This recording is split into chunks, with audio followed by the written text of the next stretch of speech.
తెలంగాణ రాష్ట్ర వ్యాప్తంగా ఈరోజు జరిగిన పరిణామాలు తెలంగాణ రాజకీయాల్లో మరొకసారి మరింత వేడిని రాజేస్తున్నాయి. ఒకవైపు బీఆర్ఎస్ సరూర్ నగర్లో మరి యూత్ డిక్లరేషన్ అంశంలో ఎక్కడైతే మరి పూర్తిగా ఆ కాంగ్రెస్ హామీలు ఇచ్చిందో అక్కడ కాంగ్రెస్ మోసం చేసిన చోటే యువ సంగ్రామ సదస్సు నిర్వహించింది. దీంట్లో ఇప్పటిదాకా ఒక లెక్క, ఇక నుంచి మరో లెక్క అని కేటీఆర్ మాట్లాడడం కావచ్చు. మరి ఉడుకు నెత్తురుతో యువత ఇక్కడికి వచ్చింది. నెత్తురు ఉడికిన యువత జంగు సైరన్ మోగిస్తోంది. కాంగ్రెస్ ఇచ్చిన హామీలు కావచ్చు, మరి ఏదైతే జాబ్ క్యాలెండర్ విషయంలో కావచ్చు, యూత్కు సంబంధించిన సమస్యల మీద చేసిన యువ సంగ్రామ సదస్సు ఏదైతుందో పూర్తి స్థాయిలో సక్సెస్ అయింది. దీనికి బీఆర్ఎస్ వర్కింగ్ ప్రెసిడెంట్ కేటీఆర్ ముఖ్య అతిథిగా హాజరై మొత్తానికి బీఆర్ఎస్లో అంటే బీఆర్ఎస్ ఖచ్చితంగా యువత పక్షాన నిలబడుతుంది, నిరుద్యోగుల పక్షాన నిలబడుతుంది.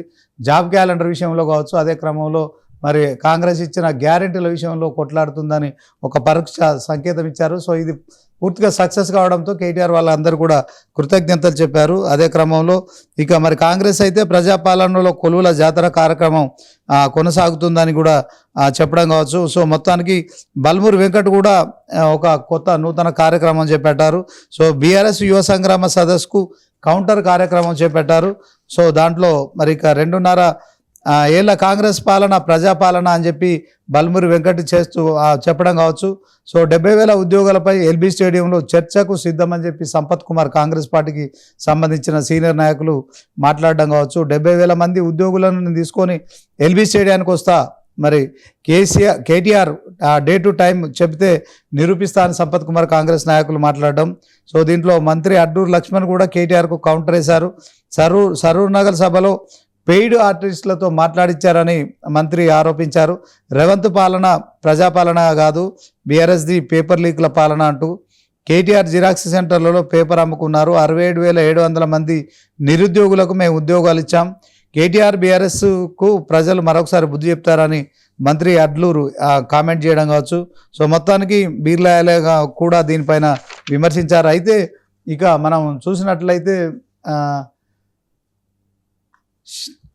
ఈ యొక్క ఏదైతే పోలీసులపై రైతులు కారపొడి చల్లడం కావచ్చు, అదే క్రమంలో మరి కుర్చీలతో రాళ్లతో దాడి చేయడం అనే ఘటన ఏదైతుందో నిజంగా ఇది కొంచెం సంచలనంగా మారిందని చెప్పుకోవచ్చు.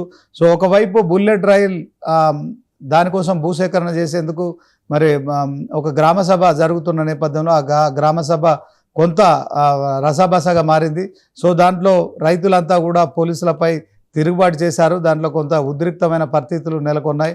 సో మరి గ్రామస్తులు రైతులంతా కలిసి పోలీసుల కళ్ళల్లో కారం కొట్టడం కావచ్చు, వారిపై రాళ్లతో కుర్చీలతో దాడి చేయడం ఏదైతే ఉందో సో పరిస్థితి పూర్తిగా అదుపు తప్పిపోయింది. ఒక సిఐకి అలాగే ఒక ఎస్ఐ కూడా మరి ఆ కళ్ళలో కారం కావచ్చు. కొంతమంది మహిళా పోలీసులకు కూడా కొంత గాయాలైనట్లు సమాచారం అందుతోంది.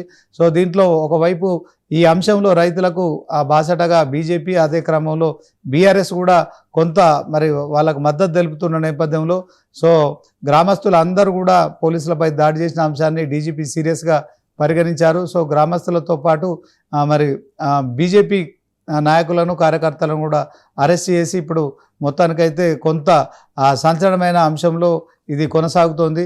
ఇంతకుముందే హైడ్రా కూడా అదే 650 ఎకరాల విషయంలో ఇదంతా ప్రభుత్వ భూమి అంటూ కూడా కొంత కంచె వేయడం కావచ్చు, అక్కడున్న అక్రమ నిర్మాణాలు తొలగించడం లాంటి కార్యక్రమాలు చేసిన తర్వాత రైతులు బుల్లెట్ రైలు కోసం భూసేకరణ విషయంలో ఎట్టి పరిస్థితుల్లో మేము ఒప్పుకోమని చెప్పి చెప్తున్న పరిస్థితి అయితే అంటే ఒకటి బీఆర్ఎస్ సదస్సు కొంత మరి సక్సెస్ కావడం, అదే క్రమంలో మధ్యాహ్నం ఈ పోలీసులపై దాడి జరగడం కావచ్చు. ఇక మరొక వైపు దీనికి కౌంటర్గా కాంగ్రెస్ కూడా కార్యక్రమాలు చేయడం కావచ్చు. సో ఈ అంశంలో మనం ఈరోజు స్పెషల్ డిబేట్లో చర్చ చేస్తున్నాం. ఈ డిబేట్లో మనతో పాల్గొంటున్నారు బొల్ల మల్ల యాదవ్ గారు, అదే క్రమంలో రియాజ్ గారు రాష్ట్ర గ్రంథాలయ సంస్థ చైర్మన్, ఇక తోకల శ్రీనివాసరెడ్డి ఆయన పోలీస్ స్టేషన్లో ఉన్నారు. రాజేంద్ర నగర్ సంబంధించి ఆయన బీజేపీ ఎమ్మెల్యే కంటెస్టెడ్, కార్పొరేటర్ కూడా పోటీ చేశారు. సో మొత్తానికి పొలిటికల్ అనలిస్ట్ డాక్టర్ తాటికాయల జయరాం గారు కూడా ఇప్పుడు మనకు జూమ్ లైవ్లో సిద్ధంగా ఉన్నారు. ముందుగా రియాజ్ గారితో మాట్లాడదాం. అధికార పార్టీకి సంబంధించి రియాజ్ గారు, ఇప్పుడు జరిగిన ఏదైతే ఒకవైపు కాంగ్రెస్ ప్రభుత్వం చాలా స్పీడ్గా, ఎందుకంటే 10 ఏళ్ల తర్వాత అధికారంలోకి వచ్చిన తర్వాత ఈ 5 ఏళ్లలో మరి కాంగ్రెస్ ప్రభుత్వం ఏం చేయగలుగుతుంది, ప్రజాపాలన ప్రజాప్రభుత్వం అని చెప్తున్న క్రమంలో రేవంత్ రెడ్డి కూడా చాలా సీరియస్గా హార్డ్ వర్క్ చేస్తున్నారు. రోజుకు కనీసం మినిమం 15 గంటలు ఆయన వర్క్ మోడ్లో ఉంటున్నారు. సో ఆయన జిల్లాల్లో పర్యటిస్తున్నారు. ఇవన్నీ కార్యక్రమాలు చేస్తున్నప్పటికీ కూడా ఇంకా అభివృద్ధిని అడ్డుకునే కార్యక్రమాలు, రైతులు మరి బుల్లెట్ రైలు విషయంలో, భూసేకరణ విషయంలో జరిగిన గొడవ కావచ్చు, ఇది గతంలో ఎక్కడ కూడా జరగలేదు. కానీ ఇది కొంత తీవ్ర స్థాయిలో జరగడం పట్ల మరి ఆయన ఏం చెప్తాడు, అదే క్రమంలో మరి యువ సంగ్రామ సదస్సు విషయంలో మరి ఏం చెప్తారు తెలుసుకుందాం. రియాజ్ గారు. శ్రీనివాస్ గారు, మీకు అక్కడ ఉన్న పెద్దలందరూ కూడా నమస్కారం, వీక్షకులందరూ కూడా నమస్కారం. చెప్పండి సార్, ఎలా చూస్తారు మొత్తానికి ఈ సంఘటనలు అన్నీ? అక్కడ పొద్దున్నేమో అక్కడ సరూర్ నగర్లో యువ సంగ్రామ సదస్సు ఒకటి, తర్వాత మరి మధ్యాహ్నమేమో అక్కడ రైతుల గొడవ, దానిపైన కౌంటర్లు వేస్తున్నారు, బాగానే ఉంది.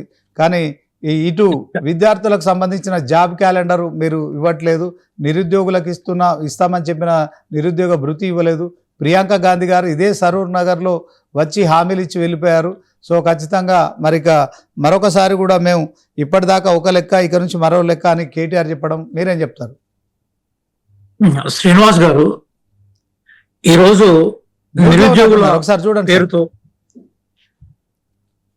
ఈరోజు నిరుద్యోగుల పేరుతో కేటీఆర్ గారు ఒక ఆత్మవంచన సభను పెట్టారు. మనం చాలా క్లియర్ గా మాట్లాడుకుందాం. ఎందుకోసం అంటే, నేను తెలంగాణ ఉద్యమ నేపథ్యం నుంచి వచ్చిన వాడిని. బీఆర్ఎస్ యువతకు వ్యతిరేకంగా చేస్తున్న విధానాలకు వ్యతిరేకంగా ఒక వీరోచితమైన పోరాటం చేసిన వాళ్ళలో నేను ఒకరిని. మన విషయాలుగా మాట్లాడుకుందాం. భారతదేశంలో పబ్లిక్ సెక్టార్ని ఏర్పాటు చేసిన పార్టీ కాంగ్రెస్ పార్టీ. రిజర్వేషన్ కల్పించిన పార్టీ కాంగ్రెస్ పార్టీ. ఖాళీగా ఉండే ప్రతి ప్రభుత్వ ఉద్యోగాన్ని నింపాలనే తలంపుతో పనిచేస్తున్న పార్టీ కాంగ్రెస్ పార్టీ. నీళ్లు, నిధులు, నియామకాల పేరుతోటి 10 సంవత్సరాల కాలంలో ఏ అధికారాన్ని అయితే వాళ్ళు బీఆర్ఎస్ ఇలియాస్ టీఆర్ఎస్ ఇక్కడ కొనసాగించిందో, నియామకాల మీద పూర్తిగా వాళ్ళ నిర్లక్ష్యం వచ్చింది. దానికి చిన్న ఎగ్జాంపుల్ నేను గణాంకాలతో సహా లెక్కలు చెప్తాను నోటికి. మనకు PRC commission, pay revision commission, దాన్నే మనము కమిషన్ మనకు చాలా క్లియర్గా తెలంగాణలో 1,91,000 ఉద్యోగాలకు సంబంధించిన ఖాళీలు ఉన్నాయి. ఈ ఖాళీలు మొత్తం ప్రభుత్వ వ్యవస్థ పనిచేయడం మీద విపరీతమైన ప్రభావం చూపుతున్న విషయాన్ని ఇదే కమిషన్ని గత గవర్నమెంట్లో ఉన్న బీఆర్ఎస్ చేసిన కమిషనే తీసుకొచ్చింది. దాని తర్వాత ఆ కమిషన్ యొక్క రిపోర్టును మేము బేస్ చేసుకొని మా మేనిఫెస్టోలో ఏవైతే ఖాళీలు ఉన్నాయో ఆ ఖాళీలు మేము ప్రకటన చేశాం. మేము చాలా క్లియర్ చెప్తున్నాను, నేను ఎక్కడ కూడా ఆత్మవంచనకు పాల్పడట్లేదు, గణాంకాలను తీసేసే ప్రయత్నం చేయట్లేదు. మొత్తం టోటల్గా ఉమ్మడి ఆంధ్రప్రదేశ్లో 14 లక్షల ఉద్యోగాలు ఉండేదండి. అందులో రాష్ట్రం ఏర్పడిన తర్వాత దగ్గర 8 లక్షలకు పైగా ఉద్యోగాలు ఆంధ్రాకి వెళ్ళిపోయినాయి, 7 లక్షల ఉద్యోగాలు ఇక్కడ మిగిలిపోయినాయి. ఇందులో నిజంగా టీఆర్ఎస్ ఏలియాస్ బీఆర్ఎస్ కనుక నింపాలనుకుంటే 3 లక్షల ఉద్యోగాలు నింపే అవకాశం వాళ్ళకు ఉండేది. కానీ వాళ్ళు నింపిన మొత్తం లెక్క నా దగ్గర చాలా కులంకషంగా చెప్తాను, చదువుతాను నేను. బీఆర్ఎస్ టైంలో మొత్తం వాళ్ళు నింపిన ఉద్యోగాల సంఖ్య, ఇది కేటీఆర్ గారు రాసిన లేఖ ప్రకారం చెప్తున్నాను, 1,32,899 ఉద్యోగాలను వాళ్ళు నింపారు. 6,258 ఉద్యోగాలకు సంబంధించిన ప్రక్రియ వాళ్ళ టైంలో మిగిలింది. ఇంకా గమ్మత్ ఏంటంటే, ఒక్క గ్రూప్ 1 కూడా నిర్వహించలేదు.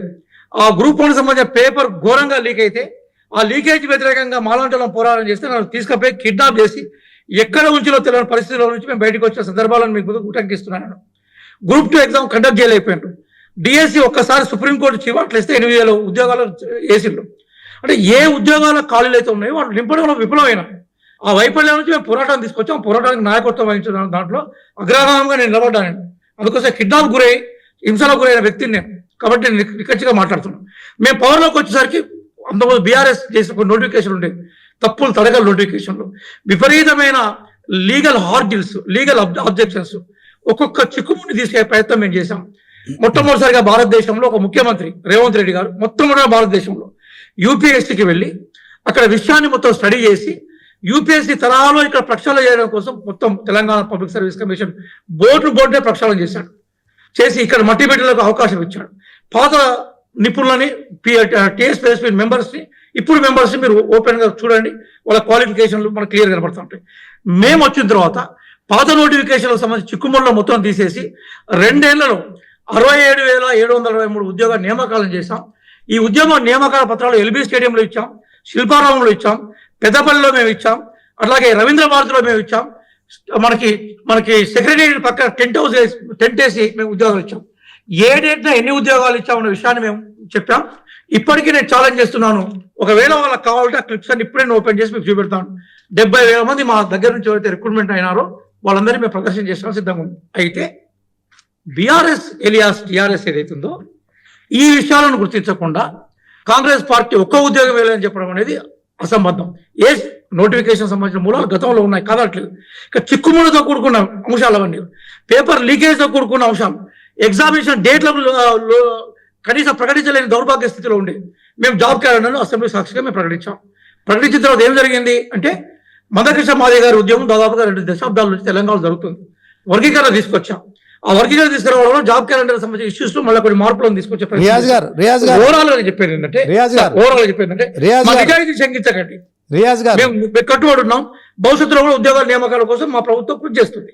రియాజ్ గారు, ఇప్పుడు 70,000 ఉద్యోగాలు ఇచ్చినట్టు నోటిఫికేషన్ చూపించాలి. శాశ్వతంగా రాజకీయాలను వదిలేస్తానికి కేటీఆర్ ఛాలెంజ్ చేశారు.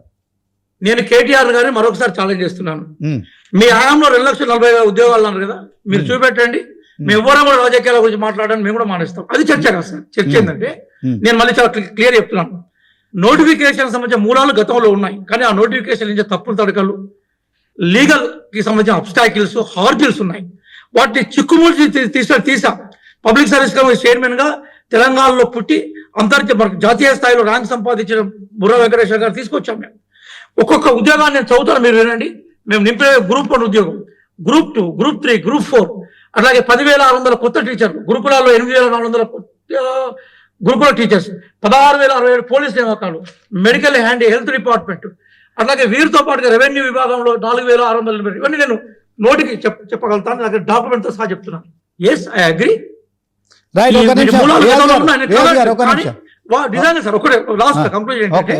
నిజంగా టీఆర్ఎస్ ఎలియాస్ బీఆర్ఎస్ కనుక ఈ ఉద్యోగాలు చిత్తశుద్ధి మరి నోటిఫికేషన్ లేచిన వాళ్ళు నింపే ప్రయత్నం చేయాలి కదా సార్.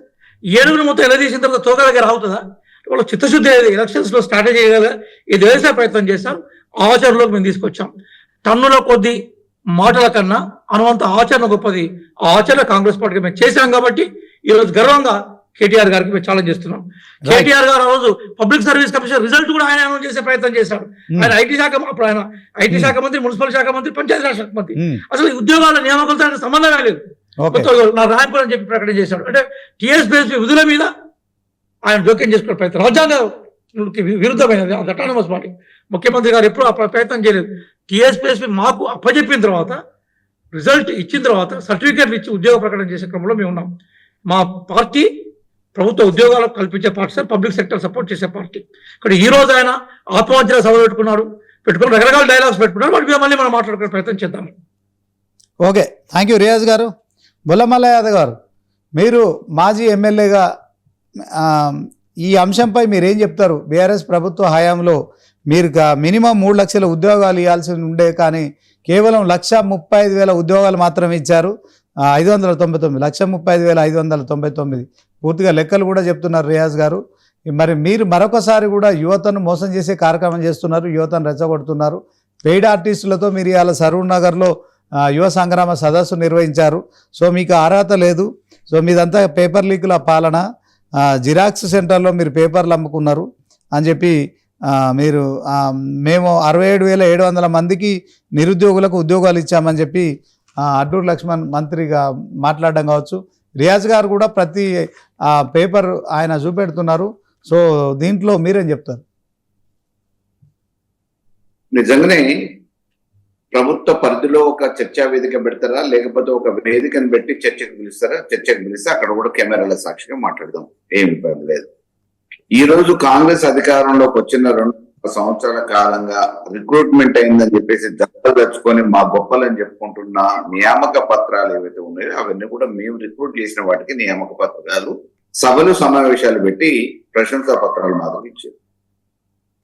రిటర్న్ ఎగ్జామ్ మా దాంట్లో అయింది, సెలక్షన్ మా దాంట్లో అయింది.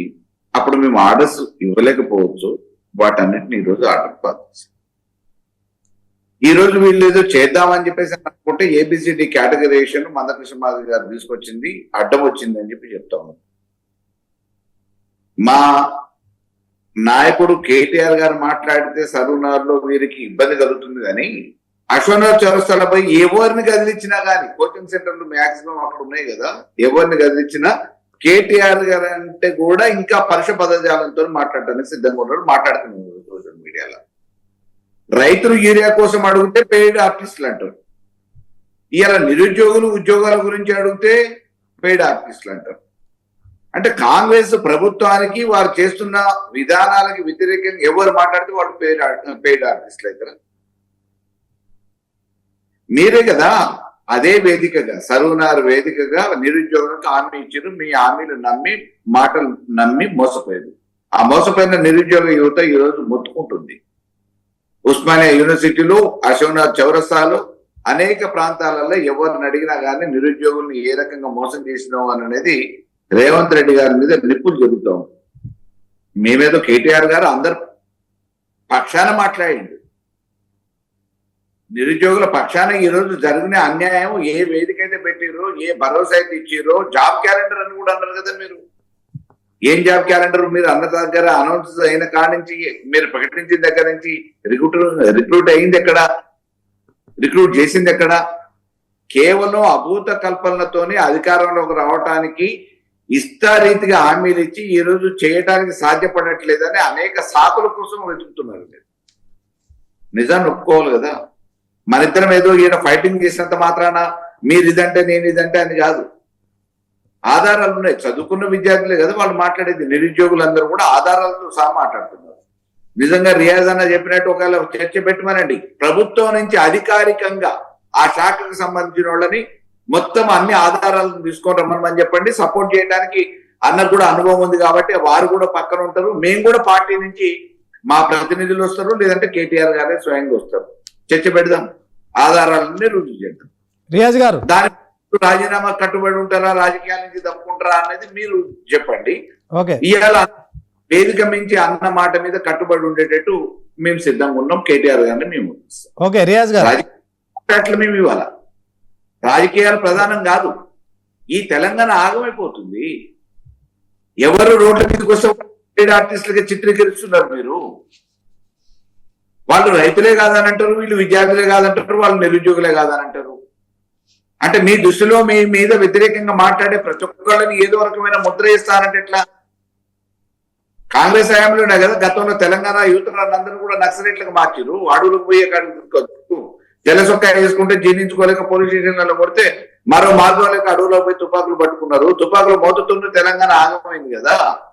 ఇంకా మామూలుగా ఈ రోజు కరువు కటకాలు వస్తే ఉన్న పరిస్థితిని చక్కదిద్దడానికి లక్షల రూపాయలు వెచ్చించి కోచింగ్ సెంటర్లలో కోచింగ్ తీసుకొని తల్లిదండ్రులు ఎంతో ఆశ పెట్టుకున్న పిల్లల మీద వాళ్ళు ఉద్యోగాలు సంపాదించి మా కుటుంబాలు బాగు చేస్తారు అనే ఆశతో ఉన్న తల్లిదండ్రులకి ఈ రోజు నిరాశ మిగులుస్తున్నారు కదా.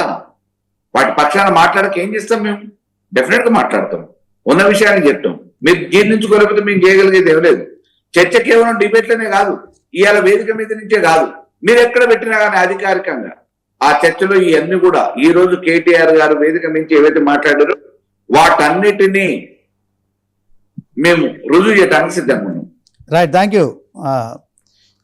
మల్లన్న ఒకసారి రియాజ్ గారు.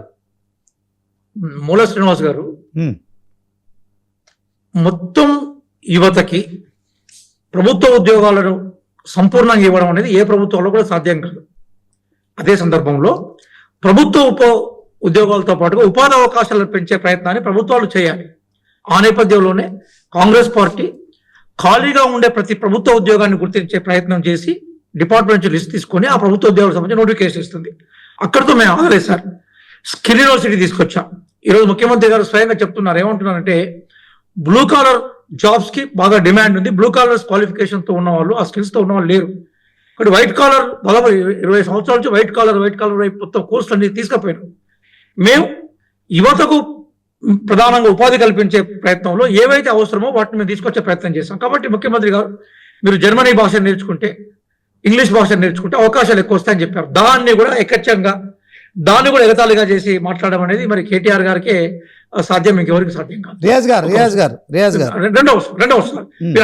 రెండో అంశం ఏంటంటే, నేను చాలా క్లియర్ చెప్తున్నాను. ఇప్పుడు మనకి 99 టీవీ అనేది మీకు విస్తృతమైన యంత్రాంగం ఉన్న టీవీ. ఇది మేము పవర్లోకి వచ్చిన తర్వాత గ్రూప్ 1 ఎగ్జామ్ అనేది దాదాపు కళ, అంటే అది అపెక్స్ ఎగ్జామ్, స్టేట్ లెవెల్లో గ్రూప్ 1 అపెక్స్ ఎగ్జామ్. ఒక్క గ్రూప్ 1 ఎగ్జామ్ అయినా వాళ్ళు కండక్ట్ చేసే వాళ్ళు చెప్తే నేను వినడానికి సిద్ధంగా ఉన్నా సార్. నెంబర్ 1.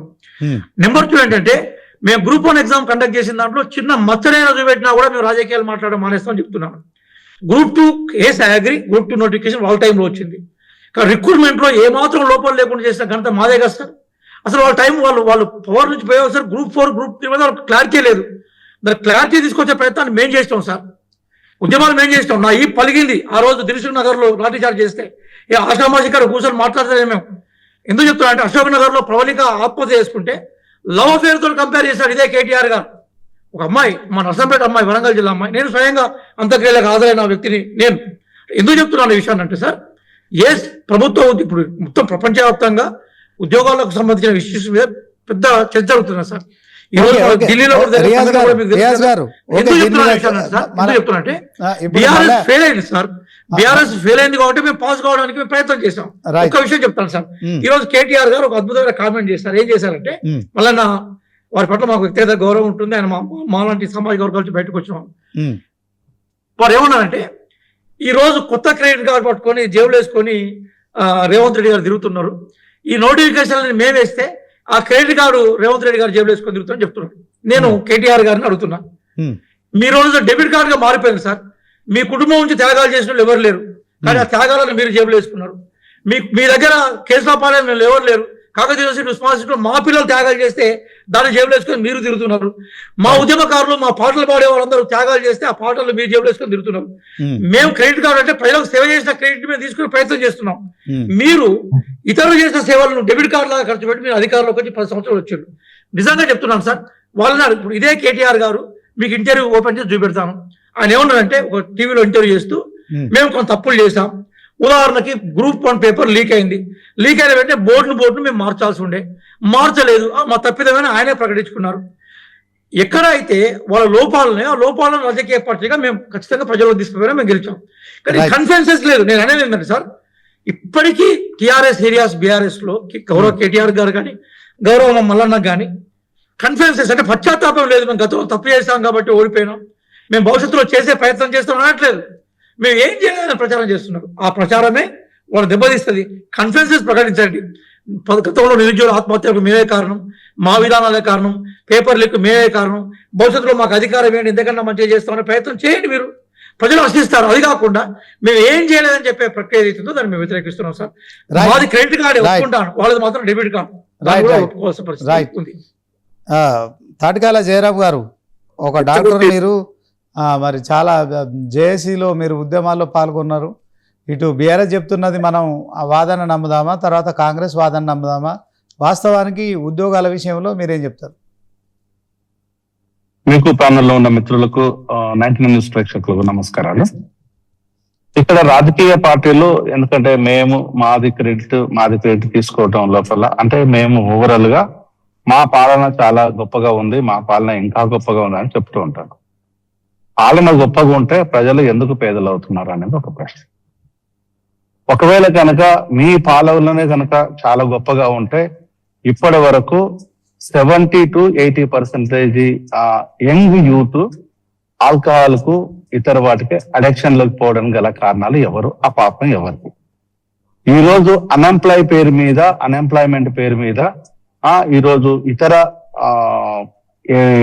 ఇన్స్టిట్యూషన్స్ ఏవైతే ఉన్నాయో వాళ్ళు దండుకుంటున్నారు, బుక్కులు అమ్ముకుంటున్నారు, చేసుకుంటున్నారు. కానీ పరీక్షలు రాసేవాడి పరిస్థితి మాత్రం అగమ్య గోచరంగానే మారింది.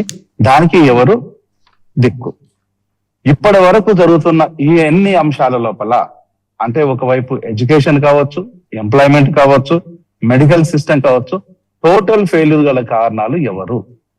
గత ఈ 3 సంవత్సరాలు, గత 10 సంవత్సరాల నుంచి మొదలుకుంటే ఇప్పటి వరకు కూడా ఉన్న లోపాలను స్పష్టంగా నేను చెప్తాను. ఒకసారి ఇద్దరు పెద్దలు వినాలని నా మనవి. ఇప్పటి వరకు జరుగుతున్న ఎంప్లాయ్మెంట్ లోపల డాక్టర్ల పర్సంటేజ్ 0.2% మాత్రమే మీరు ఎంప్లాయ్మెంట్ కి ఇచ్చారు. అంటే ఈ రోజు రోగుల పరిస్థితి ఎంత ఉందంటే, హైదరాబాదు యంగ్ హార్ట్ అటాక్స్ కి, దాంతో పాటు ఆ యంగ్ హైపర్ టెన్షన్ కి, యంగ్ డయాబెటీస్ కి అడ్డగా మారింది ఈ రోజు హైదరాబాద్. అందులో ఇండియా లోపల టాప్ 1 ప్లేస్ ఇది హైదరాబాద్. మరి ఈ రోజు ఇప్పటి వరకు కూడా హాస్పిటల్లను ఓపెన్ చేయకుండా, ఇంకా చెప్పాలంటే ప్రతిష్టాత్మకంగా పెట్టిన అప్పటి ముఖ్యమంత్రి గారు, అప్పటి విద్యాశాఖ మంత్రి గారు హరీష్ రావు గారి కాన్స్టిట్యున్సీలో ఉన్న హాస్పిటల్లో ఇప్పటి ముఖ్యమంత్రి గారు దామోదర నరసింహ గారు కనీసం డోర్లు కూడా ఓపెన్ చేయడం లేదు. అందులో ఏమైనా పాపంలో నేరాలు తప్పులు ఏమైనా ఉంటే ప్రజల ముందు పెట్టండి, ఎందుకు ఓపెన్ చేయొద్దని నా మనవి. ఇంకా చెప్పాలంటే మీకు ఎడ్యుకేషన్ ఇన్స్టిట్యూషన్స్ ఈ రోజు సామాన్యుడి సంపాదన లోపల 60% ఆరోగ్యానికి విద్యకు అనేది సహా అయిపోతుంటే రిమైనింగ్ 40% లోపల భార్యా బిడ్డలతో పాటు ముసలి తల్లిదండ్రులు ఉంటే వాళ్ళ జీవితాలు అగమ్య గోచరంగా మారుతుంది, అప్పుల పాలవుతున్నారు. ఈ రోజు మీ పాలనలో ఉన్న గొప్పతనం ఉంటే మరి ఆ ప్రభుత్వం కానీ ఈ ప్రభుత్వం లోపల ఈ రోజు ఈ పరిస్థితి ఎందుకు వచ్చినాయి అంటే, ఒకవైపు ఎటు చూసినా కూడా ఎక్కడ చూసినా కూడా దాంట్లో ఉన్న లోపాలు పాపాలే నా కళ్ళకు కనిపిస్తున్నాయి. మరి మీకెందుకు కనిపించడం లేదు నాకు అర్థం కావట్లేదు. మీకు ఏమైనా క్యాట్రాక్ట్ లాంటిది ఏమైనా జబ్బులు ఏమైనా వచ్చినాయా? మెడికల్ భాషలో చెప్పాలంటే కళ్ళకు పొరలు అంటుంటారు, కానీ దాన్ని అంటూ చాలా మంది బాధపడుతుండొచ్చు. నేను ఇంగ్లీష్ లో చాలా స్మార్ట్ గా చాలా గౌరవంగా చెప్తున్నాను. ఆ క్యాట్రాక్ట్ లాంటిది ఏమైనా జబ్బులు ఏమైనా వచ్చినాయా ప్రభుత్వానికి, ప్రభుత్వంలో ఉండే పెద్దలకు, ప్రభుత్వంలో ఉండే అధికారులకు? ఇవన్నీ ఏం కనిపించడం లేదా? ఈ రోజు ప్రతి హాస్పిటల్ లోపల 60% చావులు ఈజ్ కనెక్టెడ్ విత్ ఆల్కహాల్. అదేం కనిపించటం లేదా? 2014 నాటికి మన ఉమ్మడి ఆంధ్రప్రదేశ్ లోపల 14,000 కోట్ల సంపాదన ఆల్కహాల్ మీద ఉంటే 2014 నుంచి కనుక మనం ఒకసారి 4 నుంచి 14 వరకు చూస్తే అది 14,000 కోట్లు ఉంటే 14 నుంచి 2023 వరకు 40,000 కోట్లు, 23 నుంచి 26 వరకు ఉన్నది 76,000 కోట్ల సంపాదన. ఇది ఓన్లీ ఆల్కహాల్ మీద మాత్రమే. ఇంకా బెల్ట్ షాపుల గురించి నేను చెప్తే లక్షలలో ఉంటది. ఇవంతా ఎవడి జాగీరని, ఎవరి రక్తాన్ని అమ్మేసి, ఎవరి తాలిబోట్లు అమ్మేసి, ఎవరి జీవితాలు నాశనం చేసి ఈ సంపాదన ఎవరి చేతిలోకి పోతుందని ప్రజలు మిమ్మల్ని ప్రశ్నిస్తే మీ దగ్గర ఏమైనా ఆన్సర్ ఉంటే నేను చెప్తే నేను వింటాను, నా తప్పులు ఏమైనా ఉంటే నేను సరిదిద్దుకుంటాను. దాంతో పాటు young videos one thing Riyaz Babu Jayaram garu వాస్తవానికి విద్య వైద్యం అనే అంశంలో మీరు ప్రతిసారి మాట్లాడతారు. ఇక్కడ మాత్రం మనం ఒక 3-4 టాపిక్ల గురించి మాట్లాడదాం అనుకున్నాము. ఎందుకంటే ఆ యువ సంగ్రామ సదస్సు సక్సెస్ అయింది. ఈ యువత అంతా ఆ విద్య నుంచి వచ్చిన వాళ్ళే, వైద్యం నుంచి వచ్చిన వాళ్ళే, ఉపాధి నుంచి వచ్చిన వాళ్ళే. వాళ్ళు ఎక్కడి నుంచో వచ్చిన వాళ్ళు కాదు, లేకపోతే గ్రహాల నుంచి ఊడిపడ్డ వాళ్ళు కాదు. ఈ రాష్ట్రంలో ఉన్న ప్రజల గురించి మాట్లాడుతున్నాను. ఈ రాష్ట్రంలో ఉన్న ప్రజలు యువత ఈ రోజు 60 to 70% addiction with alcohol and గంజాయి. ఎవరు దానికి బాధ్యులు? ఉద్యోగాలు లేవు, డబ్బులు లేవు, రుచులు లేవు. మరి ఆల్కహాల్ ఎక్కడి నుంచి వస్తుంది వీళ్ళకు? రైట్ ఒక్క నిమిషం మల్లన్న గారు, రైతుల విషయంలో మీరు ప్రొటెస్ట్ చేయాలని వెళ్తున్న క్రమంలో అటు సబితా ఇంద్రారెడ్డి మాజీ హోంమంత్రి గారిని కావచ్చు, అదే క్రమంలో మరి ఆర్ఎస్ ప్రవీణ్ కుమార్ అరెస్ట్ చేయడం, పోలీసులు హౌస్ అరెస్ట్ చేయడం కావచ్చు. అసలు వాస్తవానికి అక్కడ రైతుల సమస్య ఏంటి? మీరు ఎందుకు ప్రొటెస్ట్ చేయాలనుకున్నారు? సో దీంట్లో బీఆర్ఎస్ ఏం స్టాండ్ తీసుకుంటుంది? సో అభివృద్ధి జరగాలనుకుంటున్నారా, బుల్లెట్ రైలు రావాలనుకుంటున్నారా, వద్దనుకుంటున్నారా? ఏం చెప్తారు? ట్రిబుల్ ఆర్ పేరు మీద, ఫార్మాసిటీల పేరు మీద, బుల్లెట్ ట్రైన్ల పేరు మీద, ఇతరత్ర కారణాలతోని సామాన్యుల భూములు గుంజుకుంటుంటే జీవనాధారమైన ఆ భూములు కోల్పోతే మా పరిస్థితి ఏంటి అని చెప్పేసి ఆందోళన వ్యక్తం చేస్తున్నారు. వాళ్ళు తెలియబడుతున్నారు. గతంలో మీరు రెచ్చగొట్టిందే కదా, ప్రాజెక్టులకి, తెలంగాణ ప్రాజెక్టులకి నీళ్ల కోసం కావాల్సిన ఉంటే ఇట్లా అని చెప్పేసి రెచ్చగొట్టి నేర్పించింది మీరే, చచ్చిపోయిన వాళ్ళ పేర్లతో కేసులు ఇప్పించింది మీరే. అదే రకమైన రిటర్నేషన్ ఈ రోజు మామూలుగా 1 ఎకరం, 2 ఎకరాలు, 4 ఎకరాలు, 5 ఎకరాలు ఉన్న సామాన్య రైతు దాని మీదనే నమ్ముకొని జీవనం గడుపుతూ ఉంటే అకస్మాత్తుగా రాత్రి గుంజుకుంటా అంటే ఏం చేస్తాడు? అతనుకున్న ప్రత్యామ్నాయం ఏంది? రోడ్డు మీద పట్టడం, తిరుగుబాటు చేయటం. లగచర్ల చూడండి మీరు, గిరిజనులు, అది ముఖ్యమంత్రి గారు స్వతహాగా నియోజకవర్గం, గిరిజన భూములు ఎవరి పేరు మీద గుంజుకున్నారండి? ఫార్మాస్యూటికల్ ఎవరిది? వాళ్ళ సొంత బంధువుదే కదా. సో ఇటువంటిది అధికారాన్ని పెట్టుకుని ఈరోజు సామాన్యుల మీద ప్రతాపం చూపిస్తున్న నేపథ్యంలో బలహీనులకు వేరే ప్రత్యామ్నాయ మార్గం లేదు. ఇక ఇలా మాట్లాడితే మాట్లాడనిచ్చే పరిస్థితి లేదు. లాకప్ల అరే సామాన్యులకి ఈ రోజు మామూలుగా రక్షణ లేకుండా అయిపోయింది. రైతుని బేడీలు వేసుకొని తీసుకుపోతారండి కోర్టుకి. హాస్పిటల్లో బేడీలే ఉంచిరు. రకరకాలుగా చిత్రహింసలు గురించి రైతుకు విలువ లేకుండా అయిపోయే పరిస్థితి. మీకు గిరిజనుల మీద, దళితుల మీద అత్యంత క్రూరంగా దాడులు జరుగుతున్నాయి ఈ ప్రభుత్వంలో. ఇవాళ అధికారంలో రావడానికి ప్రధాన కారణం వాళ్ళే. ఏ దళితులు, గిరిజనులు అయితే, మైనార్టీలు అయితే మీకు మొదటి నుంచి మేము అని చెప్పేసి దానని అధికారం అప్పచెప్పారు. వాళ్ళ మీద అత్యంత క్రూరంగా దాడులు జరుగుతూ ఉన్నాయి. పట్టించుకునే నాదుడు లేడు, మాట్లాడే నాదుడు లేడు, ఏం జరుగుతుందో తెలియదు. అత్యంత కీలకమైన కూలినాలు చేసుకునే కుటుంబాలు, మా పిల్లలకు చదువుకుంటే మా జీవితాలు బాగుపడతాయి అని చెప్పి చదువుద్దామని అంటే స్కూళ్ళను పనిచేస్తా అంటారు.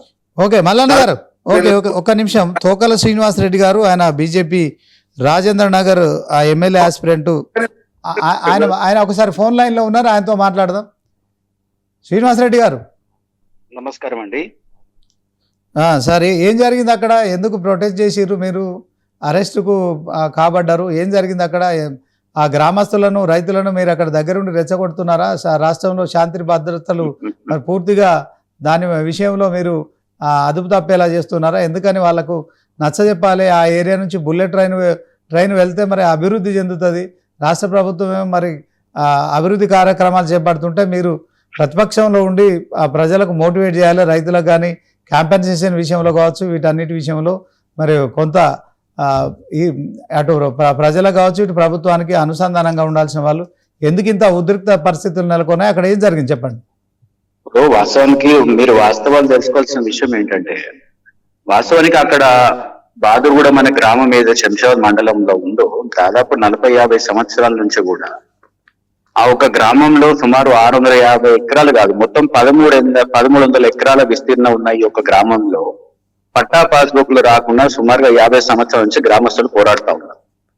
మళ్ళీ ఏ ప్రభుత్వాలు వచ్చినప్పటికీ, ఏ ఎన్నికలు వచ్చినప్పటికీ ప్రభుత్వాలు అన్ని కూడా గతంలో ఉన్న తెలుగుదేశం కావచ్చు, కాంగ్రెస్ పార్టీ కావచ్చు, లేదా బీఆర్ఎస్ పార్టీ కావచ్చు, ఉమ్మడి ఆంధ్రప్రదేశ్ ఉన్నప్పుడు కాంగ్రెస్ పార్టీ కావచ్చు, తెలంగాణ ఏర్పడిన తర్వాత మొన్న ప్రభుత్వంకి వచ్చే ముందు కాంగ్రెస్ పార్టీ కావచ్చు, ప్రతిసారి కూడా ఎన్నికలు వచ్చినప్పుడు మేము ఖచ్చితంగా పట్టా పాస్బుక్లు ఇస్తామని మోసం చేసుకుంటూ వస్తా ఉన్నారు ఆ రైతులు. మొన్న ఎన్నికల్లో కూడా కాంగ్రెస్ లో స్థానిక శాసనసభ్యుడు బీఆర్ఎస్ పార్టీ నుంచి పోటీ చేసినప్పుడు కానీ, కాంగ్రెస్ ప్రభుత్వం వచ్చినప్పుడు కూడా కానీ, కాంగ్రెస్ పార్టీ వాళ్ళు వచ్చినప్పుడు కూడా కానీ బీఆర్ఎస్ ఖచ్చితంగా మీకు పట్టా పాస్బుక్లు ఇప్పించే బాధ్యత ప్రభుత్వానికి అని చెప్పి రైతులకు మాట ఇచ్చారు. ఇప్పటి వరకు పట్టా పాస్బుక్లు ఇవ్వకపోవడమే కాకుండా, ఇప్పుడు వాస్తవంగా ఒక విషయం మనం గమనించాలండి, ఎక్కడ కూడా ప్రజలు అక్కడ మేము మా భూములను ఇవ్వము అని చెప్పట్లేదు. గతంలో అదే రైతులందరూ కూడా, గ్రామ ప్రజలందరూ కూడా ఇప్పటి వరకు కలెక్టర్ తో 3 సార్లు చర్చలు జరిపినప్పుడు కూడా ప్రజలందరూ కూడా ఒకటే, అక్కడ రైతులంతా ఒకటే మాట చెప్పారు, మేము మా భూములు ఇవ్వడానికి సిద్ధంగా ఉన్నాం, అభివృద్ధిని మేము అడ్డుకోవడం లేదు, కానీ మాకేదైతే నష్టపరిహారం మీరు ఇవ్వదలుచుకున్నారో అది న్యాయపరంగా మాకు నష్టపరిహారం ఇవ్వండి. ఎందుకంటే గత 40-50 సంవత్సరం నుంచి వాళ్ళు వ్యవసాయం చేసుకుంటా ఉన్నారు. ఇంకో విషయం ఏంటంటే రైతుల జీవనోపాధి అండి. అక్కడ ఎంతో మంది పంటలు వేసుకొని ఉన్నారు, లేదా పూల పంటలు వేసుకున్నారు, గులాబీ తోటలు వేసుకున్నారు. మళ్ళీ వాళ్ళ జీవనోపాధి కోల్పోతున్నందుకు మాకు సరైన నష్టపరిహారం ఇవ్వండి అని అడుగుతా ఉన్నారు. దాంట్లో న్యాయం ఉంది కదండి. వాళ్ళు నష్టపరిహారం వాళ్ళు ఏది అడిగినప్పటికీ కూడా వాళ్ళని సమకూర్చి, వాళ్ళని ఒక దగ్గర తీసుకువచ్చి, వాళ్ళని తృప్తిపరిచి వాళ్ళకి న్యాయం చేయాల్సిన బాధ్యత ప్రభుత్వానికి కాదా? ఈరోజు వాస్తవానికి ఉదయం పూలు తెంపుకున్నారు రైతులు. ఈరోజు ఉదయం తెల్లవారుజామున 2-3 గంటలకి ఉదయం పూలు తెంపుకున్నారు. ఈరోజు ఉదయం 5 గంటలకి హైడ్రా అనే వ్యవస్థను పెట్టుకొని, పోలీస్ అధికారుల వ్యవస్థను పెట్టుకొని, వేల మంది గ్రామంలో చొరబడి ఇంట్లో నుంచి గ్రామ రైతులను బయటకు రానివ్వకుండా వాళ్ళు ఎక్కడైతే నిరసన వ్యక్తం చేస్తా ఉన్నారో గత 10 రోజుల నుంచి వాళ్ళు నిరసన కూర్చొని ఉన్నారు. మళ్ళీ నిరసన కూర్చున్నప్పుడు ఇదే కలెక్టర్ కావచ్చు, ఇదే ఆర్డీఓ కావచ్చు, లేదా స్థానిక శాసనసభ్యుడు కావచ్చు, ఇదే కాంగ్రెస్ పార్టీ నాయకులు కావచ్చు, అధికారం ప్రభుత్వంలో ఉన్న నాయకులు కావచ్చు, వచ్చి కూర్చొని వాళ్ళతోని మాట్లాడి వాళ్ళకి సరైన నష్టపరిహారం ఏదైతే ఇస్తామో వాళ్ళని తృప్తిపరిచే విధంగా చేసుకున్న తర్వాత కదా మీరు ఫెన్సింగ్ చేయాలా? ఈరోజు వాళ్ళని అడ్డుకొని ఈరోజు దౌర్జన్యంగా ఈరోజు ఒక భయభ్రాంతులను గురి చేసి ఒక 200-300 గడపలు ఉన్న గ్రామంలో సుమారుగా 1000 మంది పోలీసులు వచ్చి, రెవెన్యూ అధికారులు వచ్చి, హైడ్రా వ్యవస్థను తీసుకొచ్చి ఈరోజు అద్రధనంగా అతి క్రూరాతంగా ఈరోజు వాళ్ళ మీద దౌర్జన్యం చేసి వాళ్ళ మీద ఫెన్సింగ్ చేసుకొని రేపు పొద్దున వాళ్ళ పొలంలో పోకుండా చేయాల్సిన అవసరం ఏంటి? మీకు చిత్తశుద్ధి ఉంటాయి ప్రభుత్వానికి. మీరు ఒక్క విషయం గుర్తించుకోవాలండి, మేము భారతీయ జనతా పార్టీ నాయకులు. ఈరోజు బుల్లెట్ ట్రైన్ ఇచ్చింది భారతీయ జనతా పార్టీ, కేంద్రంలో ఉన్న నరేంద్ర మోడీ గారి ప్రభుత్వం. అవును. కానీ ఈ రోజు మేము ఎక్కడ కూడా ప్రభుత్వానికి వ్యతిరేకంగా మేము లేదా అభివృద్ధి వ్యతిరేకంగా మేము మాట్లాడట్లేదు. ఈరోజు 100% నేను చెప్తాను, రైతులు కూడా మాట ఇస్తా ఉన్నారు, మేము సిద్ధంగా ఉన్నాం, మా భూములు వదులుకోవడానికి మేము సిద్ధంగా ఉన్నాం, అభివృద్ధికి మేము వ్యతిరేకం కాదు. కానీ మాకేదైతే నష్టపరిహారం ఇస్తామో అది న్యాయం ఇవ్వాలని చెప్పడంలో తప్పేముంది? ఈరోజు స్పష్టత లేదండి, ఒక కాగితం రాసి ఇవ్వలేదు వాళ్ళకి, ఒక స్పష్టత లేదు వాళ్ళకి ఏమి ఇస్తారని చెప్పేసి. స్పష్టత లేకుండా చొరబడి ఈరోజు ఇంట్లో దొంగలు చొరబడినట్టు చొరబడి ఈరోజు వాళ్ళ భూములలో చొరబడి వాళ్ళ భూములలో వాళ్ళ రూములు ఉన్నాయి, వాళ్ళ వ్యవస్థలు ఉన్నాయి, బోర్లు ఉన్నాయి, మోటార్లు ఉన్నాయి, పంటలు ఉన్నాయి. వాటిని అగ్రధనంగా ఈరోజు ఫెన్సింగ్ వేసేసి రేపు పొద్దున వాళ్ళ పొలంలోకి వెళ్లకుండా చేస్తే వాళ్ళ జీవనోపాధి ఏం కావాలి? చాలా మంది దాని మీద ఆధారపడిన రైతులు ఉన్నారు. వాళ్ళు ఖచ్చితంగా ఆ వ్యవసాయం చేసుకోకపోతే రేపు పొద్దున తిండి తినలేని పరిస్థితి. అంత అవసరం ఏంటండి? ఈరోజు రెచ్చగొట్టడం ఏముంది? ఈరోజు మేము సంఘీభావం తెలియజేయడానికి పోతే, రైతుల పక్షాన మేము నిలబడ్డానికి పోతే గృహ నిర్బంధనం చేయడము, ఎక్కడికక్కడ అరెస్టులు చేయడము ఎంతవరకు న్యాయం? Right, okay. శ్రీనివాసరెడ్డి గారు, ఒకసారి మరి రియాజ్ గారితో మాట్లాడదాం. మరి ప్రభుత్వ ప్రతినిధిగా ఆయన ఏం చెప్తారు? రియాజ్ గారు. మూలా శ్రీనివాసరావు గారు, కాంగ్రెస్ పార్టీ చిన్నాదమే జై కిసాన్ నినాదం సార్. రైతుల యొక్క మద్దతుతోటే, రైతులు మాకు ఓట్లేశారు కాబట్టి మేము పవర్లోకి వచ్చాం. తోకల శ్రీనివాసరెడ్డి గారు, బీజేపీ ప్రతినిధి గారు కొన్ని విషయాలు చెప్పారు. వారు చెప్పిన దాంట్లో క్లారిటీ ఏముందంటే, చాలా కాలం నుంచి ఆ ప్రాంతంలో ఉన్న రైతులకు పట్టాలు లేవు, 50 సంవత్సరాల సమస్య అని చెప్పారు. వారు చెప్పినట్టు ఒక 50 సంవత్సరాల సమస్యను పరిష్కరించే ప్రయత్నాన్ని తప్పనిసరిగా ప్రభుత్వం చేస్తుంది. అదే నేపథ్యంలో మేమేమంటున్నాం అంటే, ప్రజలు తమకు సంబంధించిన సమస్యలను చెప్పుకోవడానికి వేదికలు కాంగ్రెస్ పార్టీ ఇచ్చింది కదా. ప్రజావాణి నిర్వహిస్తున్నాం హైదరాబాద్ లో. అలాగే రెగ్యులర్ గా మా ఎమ్మెల్యేలు మిగతా గతంలో ఉన్న ఎమ్మెల్యే లాగా ఎక్కడో దగ్గర లేరు, నిత్యం ప్రజల్లో పోతున్నారు. ఎక్కడున్నారు సార్ మీ ఎమ్మెల్యే గారు? ఇప్పటి వరకు ఉదయం నుంచి దాడులు జరుగుతా ఉన్నాయి, ఉదయం నుంచి మాట్లాడుతూ ఉంటే రైతులు అడుగుతా ఉన్నారు, ఎక్కడ మా స్థానిక శాసనసభ్యులు ఎక్కడ అడుగుతా ఉన్నారు. సరే ప్లీజ్ మాట్లాడండి. శాంతి భద్రత సమస్య వచ్చినప్పుడు తప్పనిసరిగా పోలీసు చొక్కే ఉంటుంది. మరి ఈ రోజు ఏ బీఆర్ఎస్ అయితే, ఇప్పుడు మన మల్లన్న గారు రబ్బర్ తోటి మా చరిత్రలో వారి పాత చరిత్ర చెరిపేసుకునే ప్రయత్నం చేస్తున్నారు. ఇక్కడ అవన్నీ శిలాక్షరాలు సార్. రబ్బర్ తో రైతులకు బేడీ వేసే చరిత్ర ఖమ్మంలో మీదే కదా సార్. రైతులను ఇసుక లారీలు పెట్టి తొక్కించిన చరిత్ర సిరిసిల్ల దగ్గర మీరే కదా సార్. అది కాంగ్రెస్ పార్టీ చరిత్ర కాదు కదా. అలాగే ఉత్తరప్రదేశ్ లో రైతులను రథాలు పెట్టి తొక్కించిన చరిత్ర భారతీయ జనతా పార్టీదే కదా. ఇవన్నీ ప్రజలు మర్చిపోరు సార్. ఏదో ఒక ఇష్యూను ముందుకు తీసుకుపోవడం కాదు. అదే సందర్భంలో ప్రభుత్వ పరంగా ఆ రైతులకు సంబంధించిన ఇష్యూస్ ఏవైతున్నాయో మేము టేకప్ చేస్తాం, దాన్ని మాట్లాడతాం. చట్టబద్ధంగా, రాజ్యాంగబద్ధంగా ప్రభుత్వ పరంగా ఏం చర్యలను తీసుకే ప్రయత్నం చేస్తాం. కానీ అదే సందర్భంలో ముళ్ళకంచెలేసి 650 ఎకరాలు గ్రామస్తుల దగ్గర రైతుల దగ్గర భూములు గుంజుకున్నాక ఇంకా దాన్ని టేకప్ చేయడం ఏంటి సార్? ఇంకా టేకప్ చేయడం ఏంటి మాకు అర్థం అవట్లేదు. ఈ రోజు అర్థంగా గ్రామాలకు చొరబడి, దొంగలకి ఇంట్లోకి చొరబడినట్టు, వాళ్ళ పొలాలకు చొరబడి వాళ్ళ భూములు గుంజుకున్న తర్వాత ఇంకా టేకప్ చేయడం ఏంటి? ముందుకు పోతా ఉంటుంది. ఆధునిక పరిపాలన యొక్క ప్రధాన అంశం. కలెక్టర్ దిక్కులేడు, ఒక స్థానిక ప్రకాష్ ఎమ్మెల్యే దిక్కులేడు. తీసుకునే ప్రయత్నం చేయగానే ప్రభుత్వాలు కోల్పోయింది. ఇంకా రైతులు భూమిని ప్రేమిస్తారు. రైతులకు భూమి అనేది ఆత్మ లాంటిది, గౌరవం లాంటిది, జీవనోపాధి. కాబట్టి రైతులను కన్విన్స్ చేసే ప్రయత్నాన్ని ప్రభుత్వం చేస్తే తప్ప కాంగ్రెస్ పార్టీ ఎవరి దగ్గర దౌర్జన్యంగా తీసుకునే ప్రయత్నం చేయకముందు దౌర్జన్యంగా తీసుకోవాల్సిన అవసరం ఉంది. రైతులు నొప్పించాలి కదా ముందు. గౌరవ ముఖ్యమంత్రి స్పందిస్తారు, మా స్థానిక నాయకులు స్పందిస్తారు, రెవెన్యూ శాఖ మంత్రి స్పందిస్తారు, డెఫినెట్ గా పరిష్కారం చేస్తాం.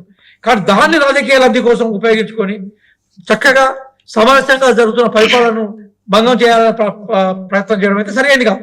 మరి అట్లా కూడా గుజరాత్ ఎగ్జాంపుల్ తీసుకొద్దాం. ఇప్పుడు శ్రీనివాస్ రెడ్డి సార్, మనం తెలంగాణ గురించి మాట్లాడుతున్నాము, మనం తెలంగాణ నుంచి మాట్లాడుతా ఉన్నాము, మీరు తెలంగాణ జరిపే పరిపాలన గురించి మాట్లాడుతా ఉన్నాము, మీరు రేవంత్ రెడ్డి గారి పరిపాలన గురించి మాట్లాడుతా ఉన్నాము, మీ హైదరాబాద్ వ్యవస్థ గురించి మాట్లాడుతా ఉన్నాము, మీ పోలీస్ వ్యవస్థ గురించి మనం మాట్లాడుతా ఉన్నాము.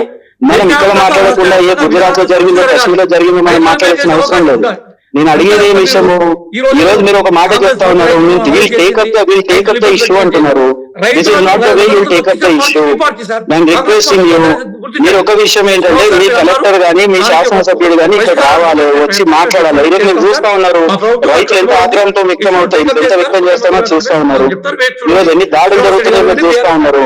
మీరు ఫస్ట్ థింగ్ ఒక్క విషయం మీరు క్లారిటీ ఇవ్వాల్సిన విషయం ఏంటంటే, నష్టపరిహారం స్పష్టత ఇచ్చిన తర్వాత మీరు ఈరోజు భూములకు కంచెలేస్తారా, లేకపోతే భూముల కంచెలు వేసి భూములని ఈరోజు తీసుకున్న తర్వాత మీరు ఇప్పుడు మీరు టేకప్ ద ఇష్యూ అంటున్నారు. అవుకమ్ దిస్ ఇస్ రైట్ అండి. రేపొద్దున అక్కడ ఉన్న రైతులు అక్కడ ఉన్న పంటల్లో ఉన్న పొలాల్లో కావచ్చు, వాళ్ళ పూలు అమ్ముకుంటానో కూరగాయలు అమ్ముకుంటానో వాళ్ళ జీవనోపాధి నడవదు.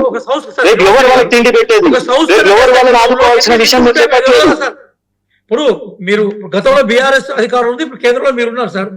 ఒక సమస్యను పరిష్కారం చేయడంలో అనేక లింకులతో కూడుకున్న అంశాలు ఉంటాయి. చుక్కుముళ్ళు అవును సార్, ఇప్పుడు అంత తప్పిపోయేదేమో. నేను అడిగేది ఏంటి ప్రశ్న? నేను అడిగేది ఒకటే అంశం అండి. ఈ రోజు రేపొద్దున్నే వచ్చి మనమే బుల్లెట్ ట్రైన్ వేయట్లేదు, రేపు పొద్దున్న వచ్చి స్టేషన్ కట్టట్లేదు కదా. ఇంకొక 2-3 రోజులు సమయం తీసుకొని మీ కలెక్టర్ అధికారులు కావచ్చు, మీ శాసనసభ్యులు కావచ్చు, లేకపోతే మీ అధికారులు కావచ్చు, మీ ప్రభుత్వం కావచ్చు, వచ్చి వారికి స్పష్టత ఇవ్వచ్చు కదా. ఎందుకు ఇవ్వలేకపోయింది, ఎందుకు విఫలమయ్యారని అడుగుతా ఉన్నా. కాంగ్రెస్ పార్టీ పబ్లిక్ సెక్టర్ బలోపేతం చేసే సిద్ధంగా ఉంది.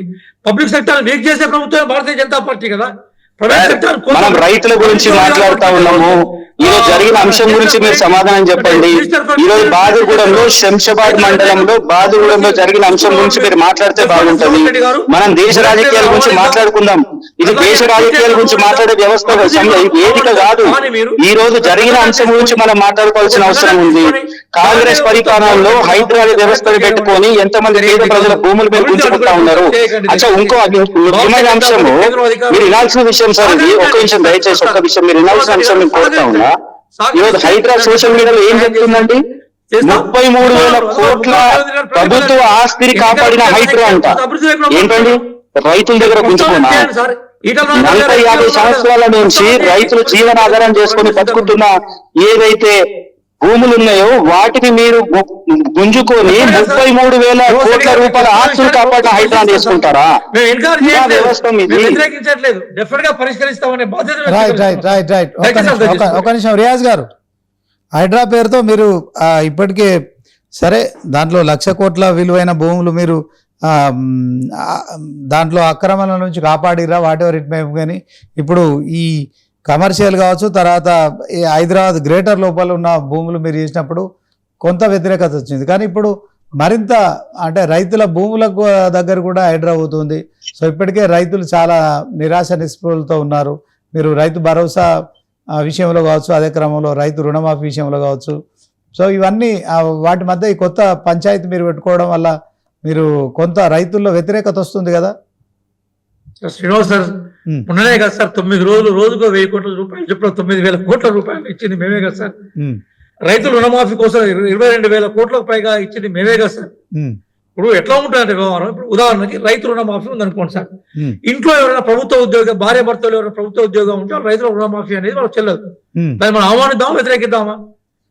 9,000 వాళ్ళకంతా గతంలో ప్రభుత్వం 10,000 ఇస్తే మేము ఇంకో 2,000 పెంచినాం కదా. దయచేసి గుర్తుపెట్టుకోండి సార్, ఇక్కడ మన విషయం ఏంటంటే సార్ దయచేసి గుర్తుపెట్టుకోండి, రైతుల పట్ల కాంగ్రెస్ పార్టీకి అచంచలమైన ప్రేమ ఉంటుంది. వాళ్ళు ఎప్పుడు మేము అధికారం రాలేదు సార్. మాకు హైదరాబాద్ లో ఏం సీట్ రాలేదు సార్. మాకు వచ్చే సీట్లన్నీ కూడా ఉత్తర తెలంగాణ, దక్షిణ తెలంగాణ, గ్రామీణ ప్రాంతాల నుంచి వచ్చినాయి. మాకే అధిక సీట్లు వచ్చాయి.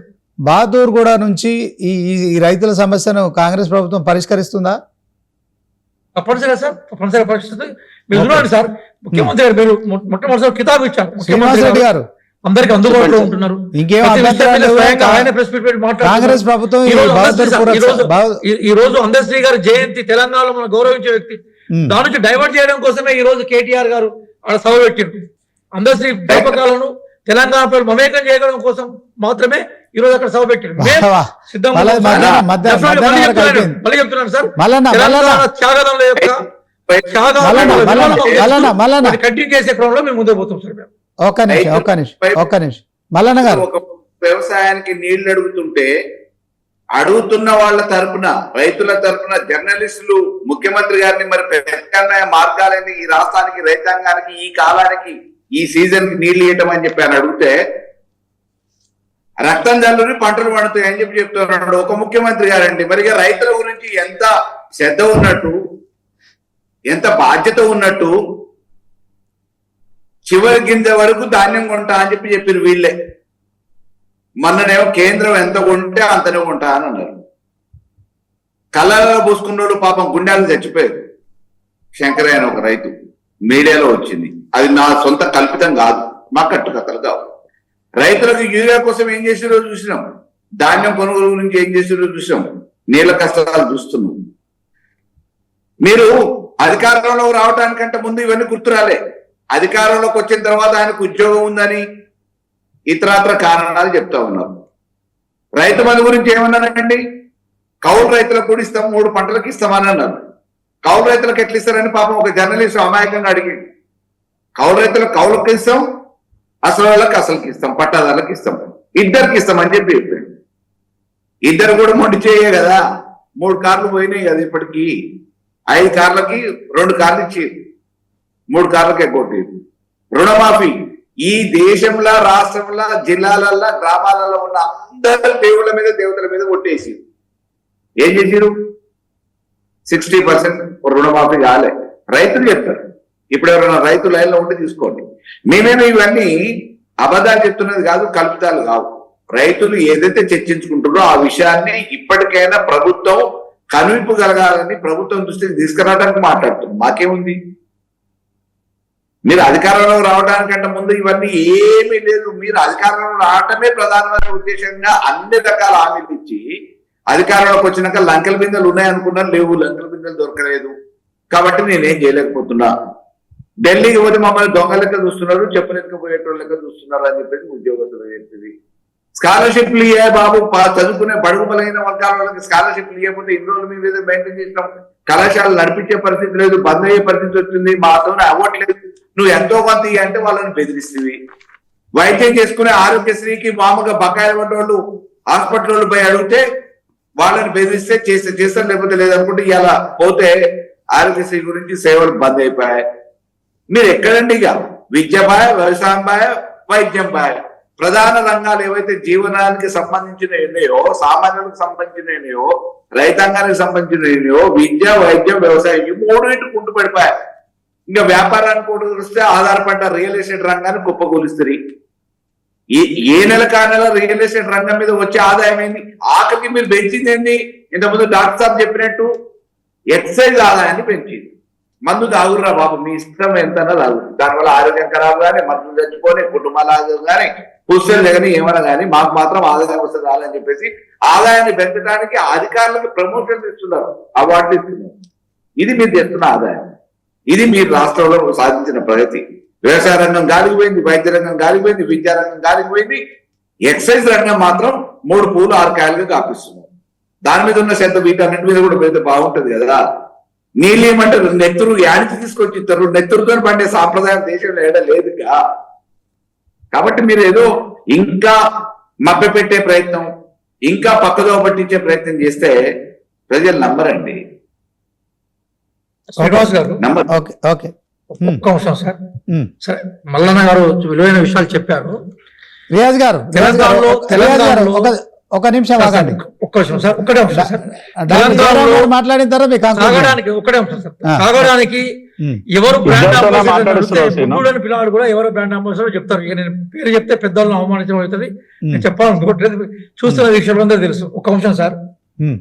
ఒక ఆయన తూర్పు నుంచి అటాక్ చేస్తుంటాడు, ఇంకో ఆయన పశ్చిమ నుంచి అటాక్ చేస్తుంటారు. ఒక ఆయన పేరు కేటీఆర్ గారు, ఇంకో ఆయన పేరు హరీష్ రావు గారు.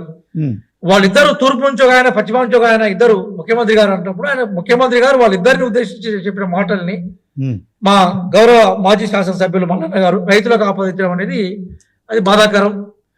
చాలా క్లియర్ గా ముఖ్యమంత్రి గారు చెప్పారు, కృష్ణరావు గారు రైతు కాదు, కేటీఆర్ గారు రైతు కాదు. చాలా క్లియర్ గా ముఖ్యమంత్రి గారు చెప్పిన విషయం ఏంటంటే, మీరు వెనకేసి వచ్చే ప్రయత్నం చేసే అర్హత మీకు లేదు. 10 ఏళ్లలో రైతుల ఆత్మహత్యలు మనకు తెలియదు సార్. 1, 2, 3, 3, 2, 1 ఏ రాష్ట్రం ఉంది? తెలంగాణ రాష్ట్రం కాదా? తెలంగాణ రాష్ట్రం కాదా? ఇదే ఈ దేశంలో సార్, మన దేశంలో హరిత విప్లవం తీసుకొచ్చిన పార్టీ కాంగ్రెస్ పార్టీ సార్. హరిత విప్లవం వచ్చింది కాబట్టి 4 మెతుకులు తింటున్నాం మనం. చరిత్రను మర్చిపోదు. నెహ్రూ గారి టైంలో, ఇందిరాగాంధీ గారి టైంలో హరిత విప్లవం తీసుకొచ్చిన పార్టీ మా పార్టీ. రైతుల పట్ల ప్రేమను కనబరిచిన పార్టీ మా పార్టీ. రైతు కమిషన్ వేసిన పార్టీ మా పార్టీ. దయచేసి కేటీఆర్ గారి పేరు మీద, హరీష్ రావు గారి పేరు మీద విమర్శల్ని మిగతా వాళ్ళకి ఆపాదించొద్దని మేము కోరుకుంటున్నాం సార్. రైట్, ఓకే రియాజ్ గారు. డాక్టర్ తాటికాయల జయరాం గారు, ఇది ఒక విషయం ఏంటంటే, ఇంతకుముందు రియాజ్ గారు ఉండేసి క్లాసిఫికేషన్ ఇంప్లిమెంట్ చేశారు అనేది ఒక పెద్ద పచ్చి అబద్ధం చేశారు. అభూత కల్పన ఒక అబద్ధం అది. ఆ 70 ఇచ్చిన ఉద్యోగాలలో ఎక్కడ అప్లై చేశారో ఎవరికి ఇచ్చారో నాకే తెలియదు. అప్లై చేసినట్టు మాత్రం అప్లై చేయనట్టుగా నాకు చాలా క్లియర్ గా తెలుసు. మరి అంత పెద్ద అబద్ధం ఆడడం లోపల కారణం మీద నాకు తెలియదు. అసలు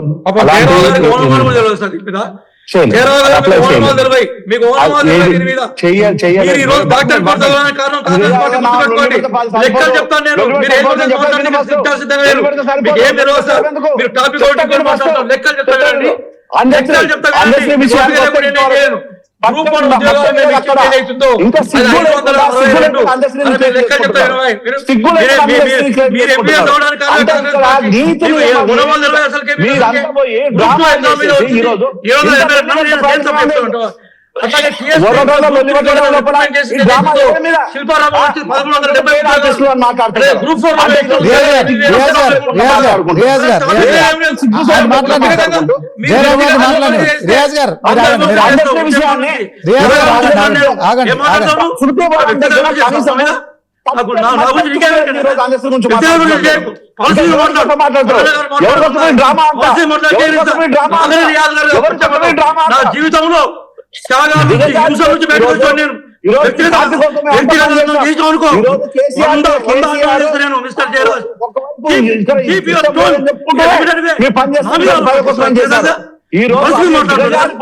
వ్యక్తిగత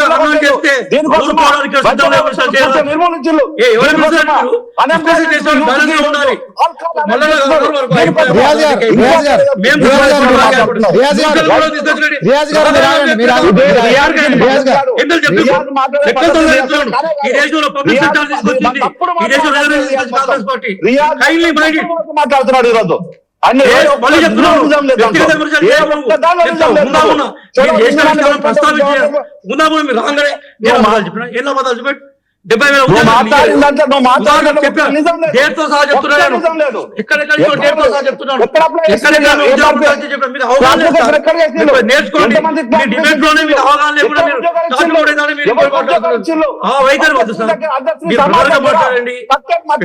తీసుకోకండి.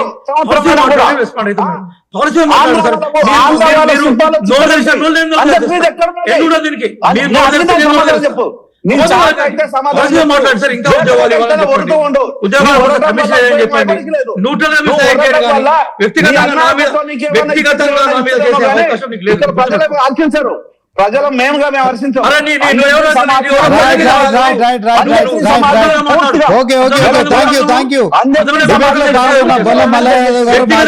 అదే క్రమంలో రియాజ్ గారు ఆ గ్రంథాలయ సంస్థ చైర్మన్, ఇక దీంట్లో డాక్టర్ తాటికాయల జయరామ్ గారు పొలిటికల్ అనలిస్టు, తోకల శ్రీనివాసరెడ్డి గారు ఫోన్ లైన్లో మరి BJP Rajendra Nagar contested candidate కూడా అందుబాటులోకి వచ్చారు. మొత్తానికైతే ఈరోజు ఒకవైపు సరూర్ నగర్ సదస్సు సక్సెస్ కావడం, అదే క్రమంలో రైతులు కొంత పోలీసులపై తిరగబడడం, సో ఈ రెండు సంచలనమైన అంశాలు. ఇంకొక అంశం కూడా వాస్తవానికి ఏదైతే బీజేపీలో ఇటు ఈటెల రాజేందర్ అలాగే బండి సంజయ్ల మధ్య కూడా పెద్దలు బీజేపీ సీనియర్ నాయకులు డాక్టర్ కోవా లక్ష్మణ్ గారి ఆధ్వర్యంలో ఒక సయోధ్య కుదిరినట్టు కూడా తెలుస్తుంది. సో మొత్తానికి వివాదాలకు చెక్ పెట్టి ఖచ్చితంగా రానున్న 2028లో బీజేపీని అధికారంలోకి తీసుకురావడానికి అధిష్టానం ఆదేశాల మేరకు మరి ఆయన ఒక పెద్ద మనిషిగా వ్యవహరించారు. ఆయన నివాసంలో ఈ చర్చ కూడా జరిగినట్టు తెలుస్తుంది. ఇద్దరు కూడా అక్కడ చేరుకోవడం, మరి కొంత ఇద్దరి మధ్య ఉన్న విభేదాలు తొలగిపోయినట్లు కూడా తెలుస్తుంది.